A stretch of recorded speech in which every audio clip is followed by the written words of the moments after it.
Backdrop, a deal is on the table, a rather crucial one. Ukraine is set to sign a deal with the US for handing over its rare earth minerals, critical for aerospace and defense. Just weeks ago, President Zelensky rejected the offer, remember, refusing to sell his country in a way. And now, under mounting pressure from Donald Trump, he has relented. But what exactly does Ukraine really gain from all of this? Take a look.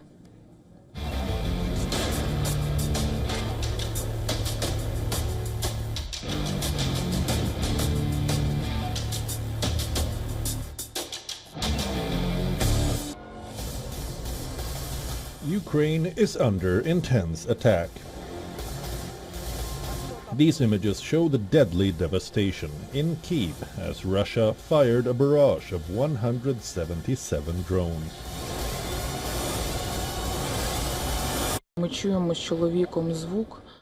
We heard a sound fitting for a Shahid drone. It got closer, closer, closer. I started screaming, "Children, to the corridor, now!" They ran out and there was an explosion. Something started falling from the exterior of the house. I thought that our house was hit. Husband said, "No, it is the house across the street. It is on fire."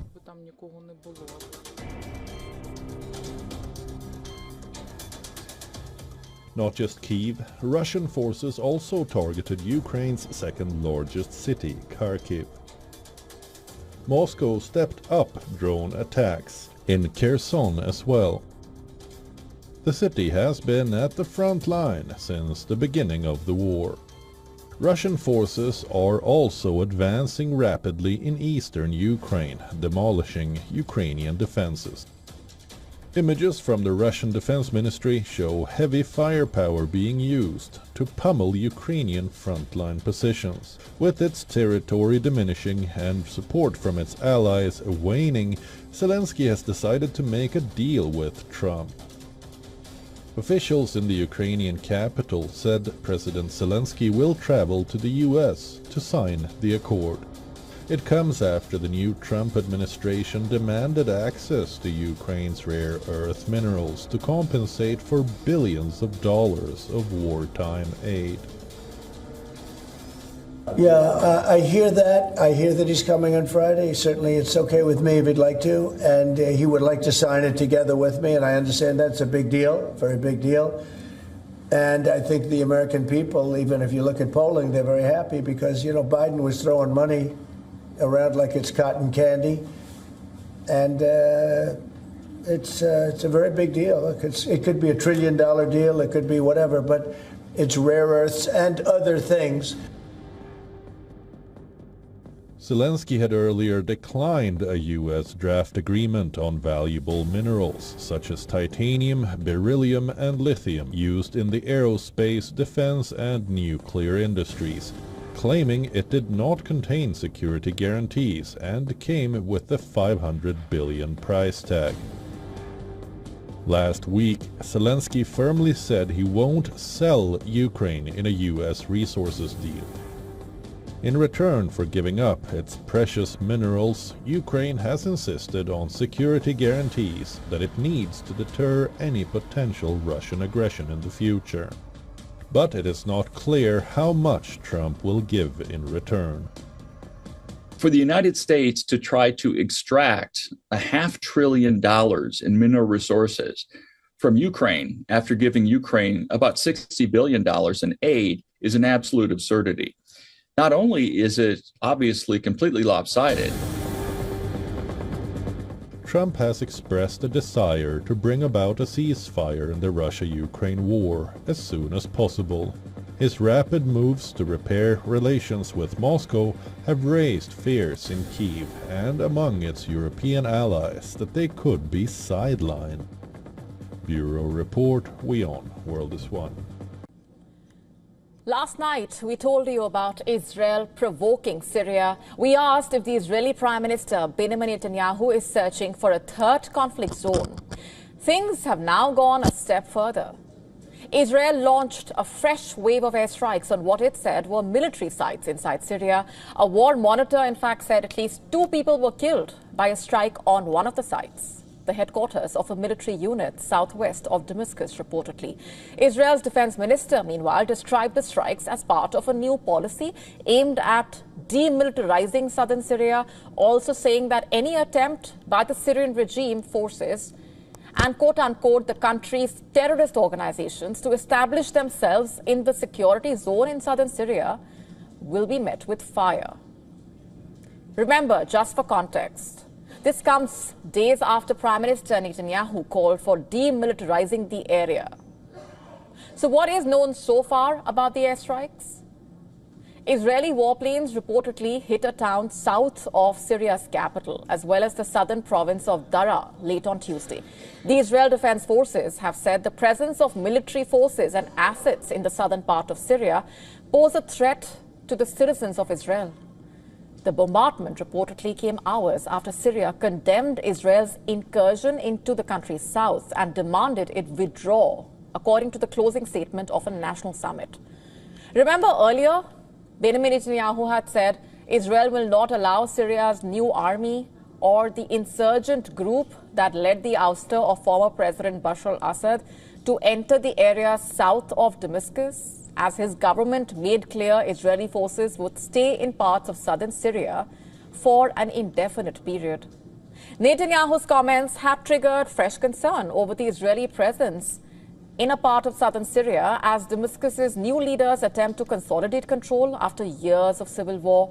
Israel has basically capitalized on the security vacuum as a result of the ouster of Bashar al-Assad. The new Syrian government has not confronted Israeli forces in Syria, and in a way the Syrian military has little capacity for a fight with its heavily armed southern neighbor. And now with the latest developments, the concern has only heightened. What happens next will have far-reaching implications for the entire region. And speaking of Trump's bizarre new fantasy world, there is something rather intriguing happening with the White House social media accounts as well. They have been heavily relying on memes, internet trends, and AI-generated images and videos to basically promote support for the Trump administration's policy plans. Most recently, the White House's Instagram account shared an AI-generated image, basically showing Trump with a crown, accompanied by a slogan that said, quote-unquote, "Long live the king." The caption of this post said, and I'm quoting, "Congestion pricing is dead. Manhattan and all of New York is saved. Long live the king," quote-unquote. Now, just some context here. The Trump administration had decided to rescind New York City's congestion pricing program. This program, which basically aimed to financially support the city's aging public transportation network, had been a point of contention between the Trump administration and the local officials. And this post has faced criticism for appearing to violate U.S. constitutional values in its depiction. And then on 14 February, on Valentine's Day, White House's Instagram account posted a meme featuring the faces of the president and his border czar, Tom Homan, with the caption that read, I'm quoting, "Roses are red, violets are blue. Come here illegally and we will deport you." Just like the protests that followed Trump's aggressive anti-immigration crackdown, the White House's post received major backlash. Many called it insensitive, disgusting. The White House's social media account also has been using the platform to attack private citizens and celebrities. But for what, you ask? For basically expressing their opinion on immigration. Earlier this month itself, the White House shared a clip featuring 3 women whose children were allegedly murdered by illegal aliens, quote-unquote, a term used for undocumented immigrants. And in the caption, the White House said, and I'm quoting here, "Their courageous mothers had something to say to Selena Gomez and those who oppose securing our borders." Shocked enough yet? There's more still. A week ago, the White House posted a 41-second ASMR video showing someone getting deported. For the unversed, ASMR is a term typically used to describe satisfying sounds that bring enjoyment in a way to listeners. These videos often showcase mundane tasks like tapping a glass, cutting vegetables, for example, or crinkling newspapers. Some people enjoy watching or rather listening to ASMR videos to relax or even fall asleep. So it's no surprise here that the ASMR video depicting someone being shackled and deported was not well received on social media. Netizens criticized the White House for what they called dehumanizing and ridiculing migrants. And while the use of memes on government platforms is not new, the situation raises a lot of concern about the impression that it leaves on the youths and the young voters. Younger people, you see, are consuming news a lot differently than ever before. And naturally, when a platform that could be used to provide policy updates, celebrate cultural events, starts to resemble a troll page, it becomes a cause for concern. Critics argue that Trump is straddling a fine line between parody and disinformation, and the question still is, where do you really draw the line in political communication like this? To stay up to speed with the latest news, download the WION app and subscribe to our YouTube channel.